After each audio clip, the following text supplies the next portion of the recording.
తాకట్లో ఉన్న మీ బంగారం ఈ రోజు ఎంత ధర చేస్తుందో కొమ్మూరి గోల్డ్ వాళ్ళకి కాల్ చేసి ఫ్రీ గోల్డ్ కాస్ట్ చెక్ చేసి చెప్తారు. అందరికీ నమస్కారం. సుమన్ టీవీకి స్వాగతం. నేను గీతాంజలి. ఇవాళ రోజుల్లో మనకున్నటువంటి ధర్మ సందేహాలు అనేకమండి. ఎవరిని అడగాలి, ఎలా తెలుసుకోవాలి అనే కోరుకుంటాము. ఎవరో ఒకరి ద్వారా మన సందేహాలను నివృత్తి చేయాలనుకుంటాం. అందులో భాగంగా ప్రముఖులు, పెద్దలు మనకు వచ్చేటువంటి సందేహాలను నివృత్తి చేస్తే ఆనందమే వేరు కదా. అందులో భాగంగా మనతో పాటు ఉన్నారు ఆచార్య కాకునూరు సూర్యనారాయణమూర్తి గురువు గారు. చాలా చక్కగా మనకున్నటువంటి ధార్మిక, ఆధ్యాత్మిక సందేహాలను నివృత్తి చేసి మనకు ఒక సమాధానాన్ని అందిస్తారు. మరి ఆలస్యం చేయకుండా గురువు గారితో మాట్లాడదామా? గురుగారు నమస్కారం అండి. నమస్కారం అమ్మాయి. ఎలా ఉన్నారండి? బాగున్నాను తల్లి. చాలా సంతోషం. ఎప్పుడూ నవ్వుతూ పలకరించే ఆ పలకరింపు కోసమే చూస్తూ ఉంటాం. చాలా చక్కగా మాకు ఉన్నటువంటి సందేహాల్ని చాలా నెమ్మదిగా వాటిని నివారిస్తూ మాకున్నటువంటి సందేహాల్ని కొత్త కొత్త అవేర్నెస్ కూడా తీసుకొస్తూ ఉంటారు, ఒక అవగాహన. ఇందులో భాగంగా శ్రావణ మాసం. అవునమ్మా. నేను ఇదే ప్లేస్లో కూర్చుని చాలామంది అతిథులతో, పెద్దవాళ్లతోటి వ్రతం ఎలా ఆచరించాలి, ఎలా చేసుకోవాలి, ఎటువంటివి చేస్తే లక్ష్మీప్రద, ఇవన్నీ మాట్లాడుతుంటాం. కానీ మిమ్మల్ని అడగాలనుకున్నటువంటి ప్రశ్న, అసలైన లక్ష్మీ తత్వం అంటే ఏంటి? ఏం నేర్చుకోవాలి లక్ష్మీ అమ్మవారి నుంచి? నవ్వడం ఎలాగో నేర్చుకోవాలి, ఆనందంగా ఉండడం ఎలాగో నేర్చుకోవాలి. అమ్మను మనం అడగవలసింది ఆనందం ఇమ్మని. ఆవిడని ఆనందం కాకుండా అందరూ ఐశ్వర్యాన్ని అడుగుతూ ఉంటారు. ఆవిడ మహదానందంగా ఐశ్వర్యాన్ని ఇచ్చేస్తూ ఉంటుంది. మనం కోరుకోవలసింది ఆనందాన్ని. లక్ష్మి అన్న ఆ శబ్దాన్ని మనం చూసినట్లయితే లక్ష్యార్థే, లక్షణార్థే, రోచ్యార్థే అని మనకు వ్యుత్పత్తి పదకోశం తెలియజేస్తుంది. లక్షణం ఏమిటి? సలక్షణంగా మనం కనిపించడం అంటూ ఉంటారు.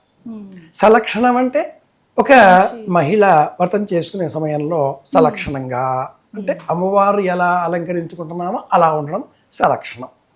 కంటికి కాటుగా, నుదుటిన కుంకుమ, శిరస్సులో పుష్పాలు, చేతికి మట్టి గాజులు, పాదములకు పసుపు, కంటికి ఇలాగా సలక్షణంగా.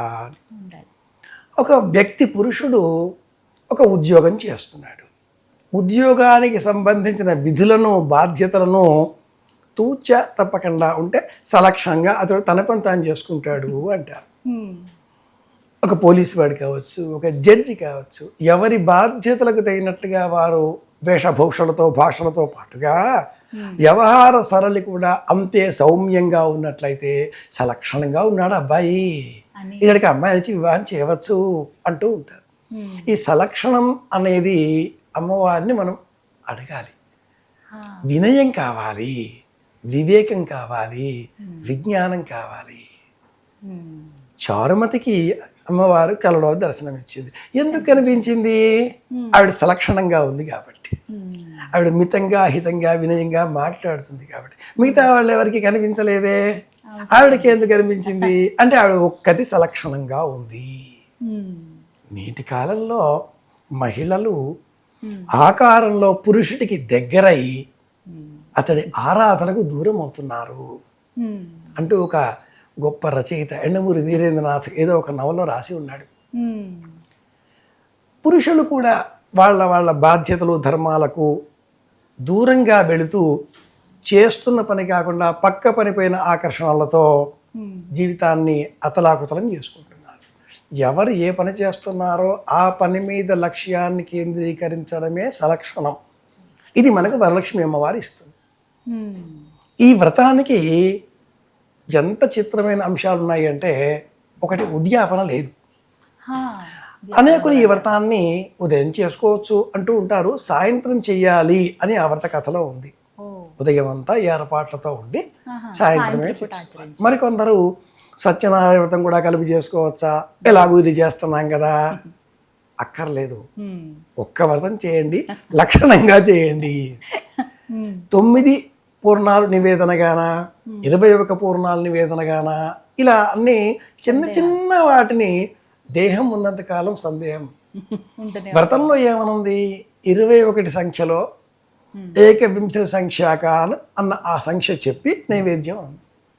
మరి 9 ఎందుకు వచ్చింది? తోరాల పేరిట వచ్చింది. తోరం అంటే రక్షించేది. అసలు ఈ వ్రతం మొత్తం మీద ఉన్న అద్భుతమైనటువంటి, అతి రహస్యమైన, నిగూఢమైనటువంటి ధర్మం, లక్ష్మీ తత్వం ఏమిటి అంటే ఈ 9 పేర్లు. ఎవరు దీని మీద దృష్టి పెట్టరు. కమలాయై నమః ప్రథమ గ్రంథిం పూజయామి, రమాయై నమః ద్వితీయ గ్రంథిం పూజయామి, లోకమాత్రే నమః తృతీయ గ్రంథిం పూజయామి, విశ్వసాక్షిణ్యై నమః చతుర్థ గ్రంథిం. 9 పేర్లు ఉన్నాయి. ఈ పేర్లు ఎంత గొప్పవి అంటే ఈ 9ని మనం స్మరించడంతో అమ్మవారు 9 విధములైన ఆనందములను మనకు అనుగ్రహిస్తుంది. ఇది ముఖ్యం. శరీరానికి లభించేది సుఖం. కూర్చున్నాను నాయన, చక్కటి ఏసీ వాతావరణం బ్రహ్మాండంగా ఉంది, శరీరానికి సుఖం కలుగుతుంది. కాసేపు అయ్యాక చల్లగా అయిపోయింది, కాస్త 22 చేస్తారా అంటారు, 20 చేస్తారా, 25 చేస్తారా. శరీరం పరిస్థితిని ఎప్పుడు మార్చుకుంటూ ఉంటుంది. మనస్సుకు కలిగేది సంతోషం. ఇది 2వ స్టేజీ, లెవెల్ పెరిగిపోయింది. అమ్మవారు మనకు మొదటి 3, 2వ 3, చివరి 3. ఈ 2వ 3లో సంతోషం ఉంటుంది. సంతోషం మనస్సుకి. ఆ నైవేద్యాలు అవి తినేస్తే, ఓ మంచి పట్టు చీర కట్టుకుంటే, 2 కమ్మలు కొత్తవి తెచ్చుకొని అమ్మవారికి అండి అని చెప్పి ఓ లక్ష్మీ బిళ్ళ గత సంవత్సరం చేసింది ఈసారి మళ్ళీ పెట్టకూడదు, కొత్త బిళ్ళ కొనుక్కురండి అని 10 సంవత్సరం భర్తని ఓ గ్రాము బంగారం అన్నా కొనుక్కురండి అని చెప్పేసి మెళ్ళో వేసుకుంటే ఓ 10 ఏళ్లకి 10 బిళ్ళలు, అంటే పెళ్ళై 10 ఏళ్ళు అయిందా అని గుర్తుపెట్టుకోవడానికో లేదా అవతలం బంగారం జమ చేసుకోవడానికో అనేక కారణాలు ఉంటాయి. ఇదంతా మనస్సుకి సంతోషం కదా. సో శరీరానికి కలిగేది సుఖం, మనస్సుకు కలిగేది సంతోషం. ఈ 2 దాటిన తర్వాత ఉండేది స ఏకో బ్రహ్మణ ఆనంద సయశ్చాయం పురుషే యశ్చాసావాదిత్య.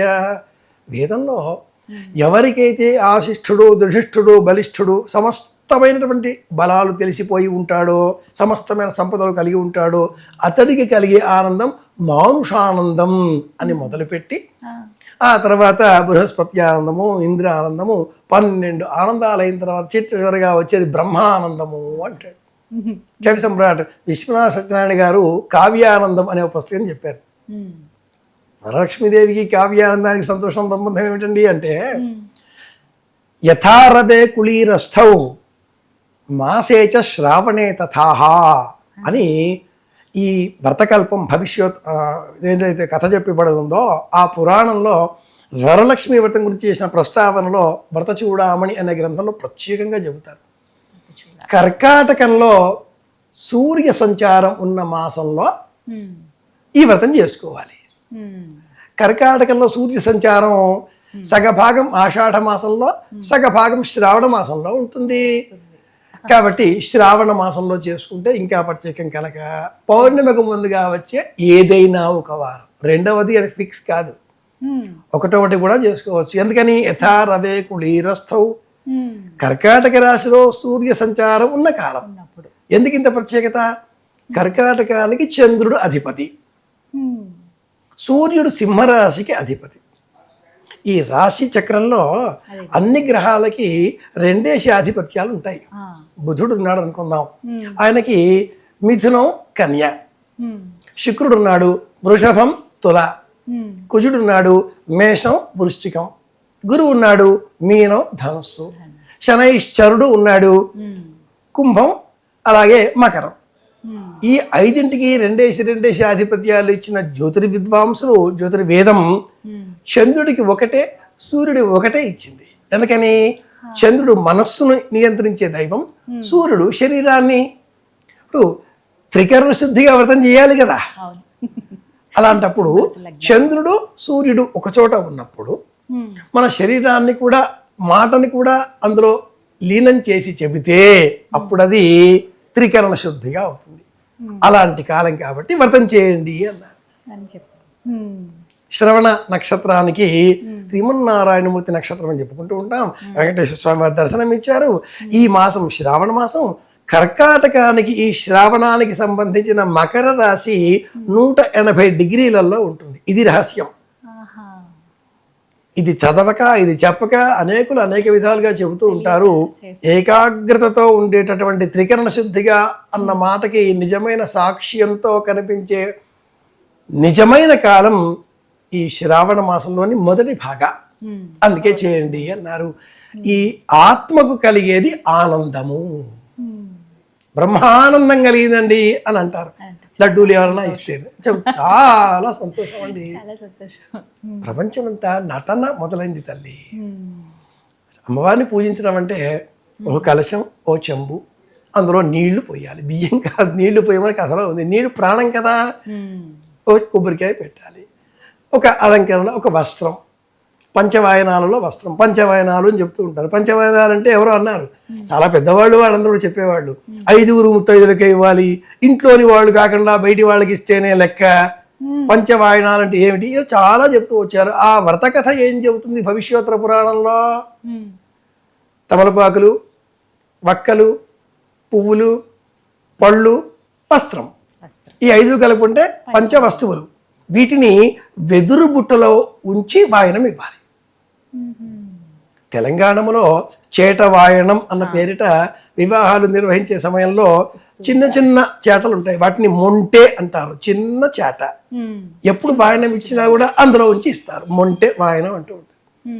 వెదురు బుట్ట, మనం సంకట గణపతి వ్రతం చేసినా వెదురు బుట్టలో, పళ్ళు పెట్టుకున్న వెదురు బుట్టలో, అమ్మవారిని పూజించిన వెదురు బుట్టలో. ఇల్లాలిని ఆ గృహస్థు స్వీకరించకంటే పూర్వం ఆ అమ్మాయి కన్యకామణి. ఆ కన్యకామణిని వెదురు బుట్టలో కూర్చుండబెట్టి మేనమామ గారు తీసుకువచ్చి, అబ్బాయి మహాలక్ష్మిని ఇస్తున్నానయ్యా అంటూ అర్థం చేస్తాడు. అమ్మాయి నువ్వు లక్ష్మీతత్వం అంటే నేను ఎక్కడో మొదలెట్టి అనుకోమాక. లక్ష్మి ఎవరు? ఇల్లాలు. ఇల్లాలని ఎవరైతే నిర్లక్ష్యం చేస్తాడో, ఇల్లాలని నిరాశపరుస్తాడో, దుఃఖ పెడతాడో, అందుకే మన వాళ్ళు సిరి కంట కన్నీరు ఒలికిన ఇంట ఏదో చెప్తూ ఉంటారు. అదంతా కవిత్వపరమైన భాష. బుట్టలో ఆ అమ్మాయిని పెట్టి కన్యాదాత, తల్లి తండ్రి పెంచి పోషించుకున్న 25 ఏళ్ళు మాది అని ప్రేమతో పెంచి పోషించుకున్న ఒక ప్రాణాన్ని ఆ కన్న తల్లి తాను చనిపోయేంత స్థితి అనుభవించి ఇలా పుట్టిన ఆ చిన్నారి పాపని ఇంత పెద్దగా చేసి బుట్టలో పెట్టి నీకు అందించిందే. ఇతడు ఆ అమ్మాయి నెత్తిలో పెట్టుకుని ఊరేగాలి. ఆవిడ నిజమైన వరలక్ష్మి. ఇల్లు మార్చుకొని, ఇంటి పేరు మార్చుకొని, పడుకున్న పడకకి కూడా మార్చేసుకొని, ఎవరికి ఏది చెప్పకుండా సమస్తాన్ని అర్పించి సంతానాన్ని కని నీ ఇంటి పేరుతో సంతానానికి నీకు అందించేటటువంటి ఆ తల్లి కంటే మించిన వరలక్ష్మి ఇంకెవరుంటారు? అంతే కదా. తల్లి, కూతురు, ఇల్లాలు, అక్కయ్య, చెల్లెలు, సమస్త స్త్రీగణం ఇలా ఎవరో ఒకరింటికి వరలక్ష్మిగా వెళుతున్నారు. వరలక్ష్ములుగా మారి మన ఇంటికి వస్తున్నారు. అందరూ వరలక్ష్మి ఇలా ఆలోచన చేస్తే ఈ జ్ఞానం పెంచుకోవడం కోసమే ఈ కథలో చారుమతి దేవి ఈ వ్రతాన్ని ఆచరిస్తుంది. ఇది తెలిస్తే ఆనందం, ఇది ముఖ్యం. ఇది అసలైన అర్థం. చాలా చక్కటి అవగాహన గురువు గారు. ధన్యవాదాలండి. కృష్ణార్పణం.